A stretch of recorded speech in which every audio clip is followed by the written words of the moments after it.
Hey, I was out earlier with the Akim in that camp, and I was thinking of a scripture.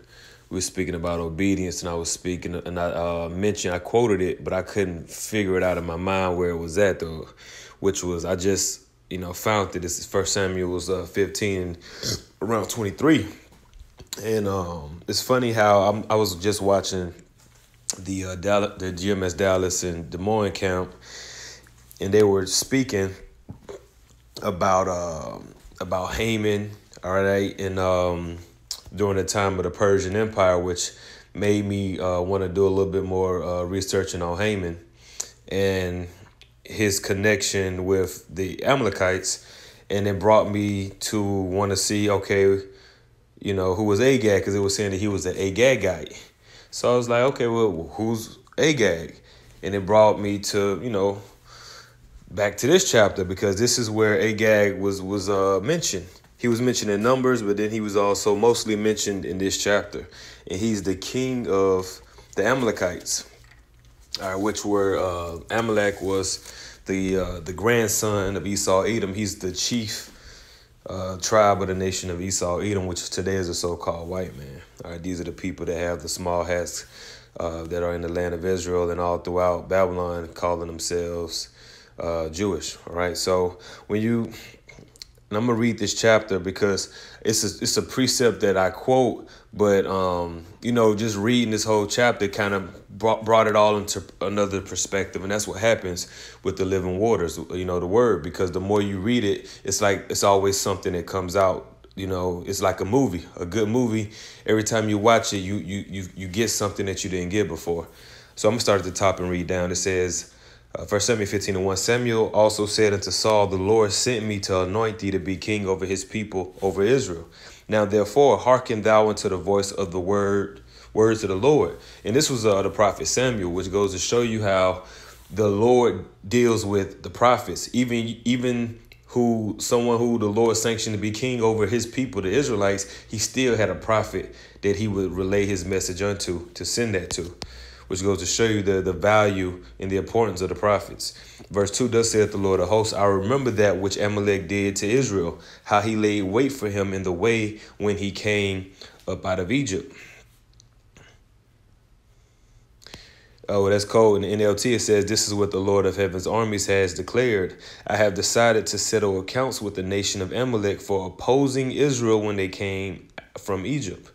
Verse 3, now go and smite Amalek and utterly destroy all that they have, and spare them not, but slay both man and woman, infant and suckling, ox and sheep, camel and ass. Now the Lord is telling Saul, all right, by way of Samuel the prophet, he's telling them to go kill all the Amalekites. So basically go commit genocide, okay? But it's righteous though, because of what they did, you see? Verse 4, and Saul gathered the people together and numbered them in Telaim 200,000 footmen and 10,000 men of Judah. And Saul came to the city of Amalek and laid wait in the valley. And Saul said unto the Kenites, go depart, get you down from among the Amalekites, lest I destroy you with them. For ye showed kindness to all the children of Israel when they came up out of Egypt. So the Kenites departed from among the Amalekites. So I looked into the Kenites, which it read that the Kenites were basically it said that they were a Canaanitish people that dwelt among Amalek, and these were the people of Moses's father-in-law, which his father-in-law was a descendant of Ham. Matter of fact, we can go into that real quick.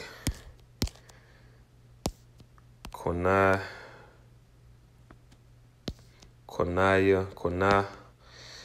Kenite, Smith, the tribe from which the father-in-law Moses was a member, and which lived in the area between southern Palestine and the mountains of Sinai, which the mountains of Sinai is today, if I'm not mistaken, that's in Saudi Arabia. That was a cool little documentary I was watching where you had these Edomites that they wanted to find out where the real Mount Sinai was. So they actually went to the scriptures and they got a script out of from Galatians 4, I believe, And it spoke about how Mount Sinai was in Arabia, and they used that to go see where Mount Sinai really was, because where they're saying Mount Sinai is, that's not really Mount Sinai. So they used the Exodus scriptures, and they got as much details from this book, the Bible, to find out where the real Mount Sinai was, and they found it in Arabia.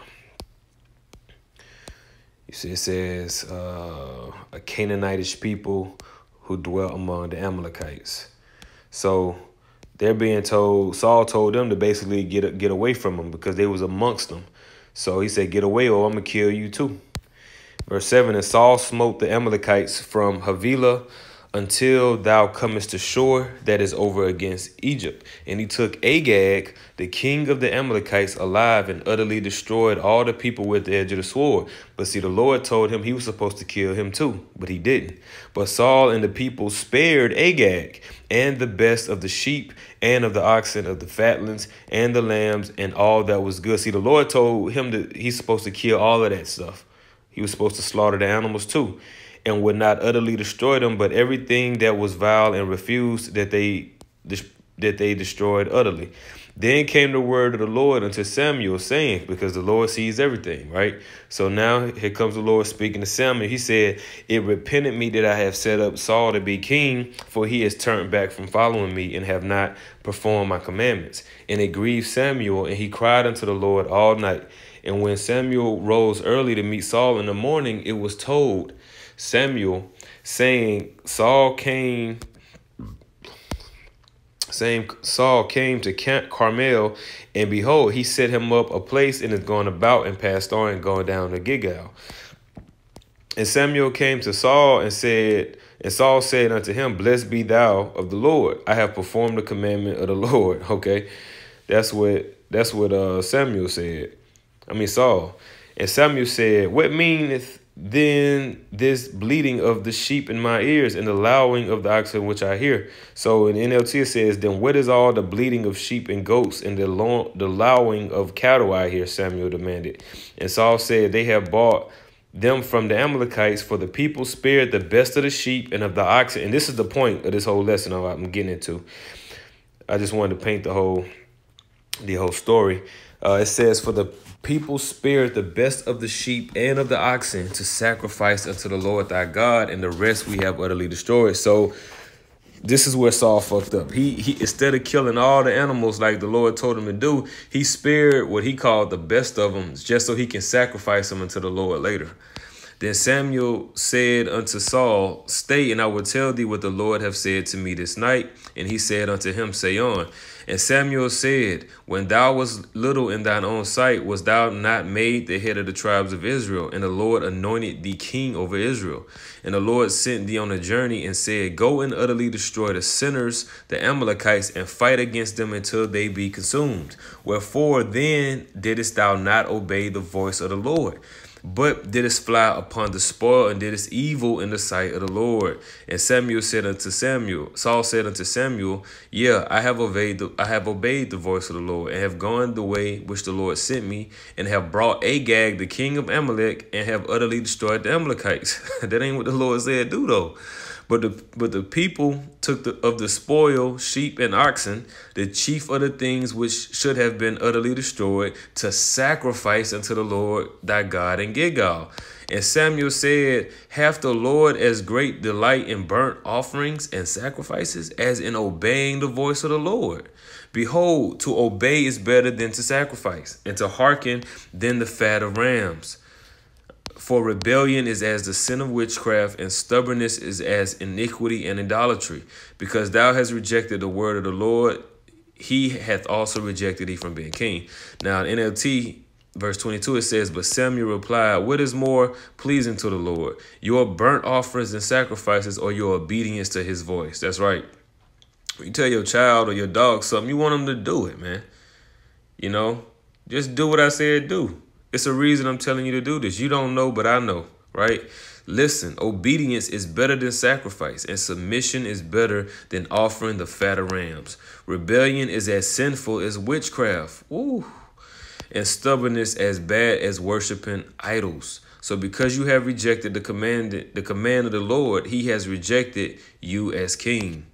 Yeah, and that's pretty much the main thing I want to get. Cause like I said, this is a precept that, you know, I first learned in the truth, but it wasn't until recently I finally read the whole book of Samuel and kind of got the context. But now the Spirit had me revisit this tonight because I was actually looking for this precept earlier when I was quoting it. So I just wanted to bring that out real quick, man. Lord willing, through the Spirit and power, Yahweh Shem Yahushua, the elect are edified if they come across this video.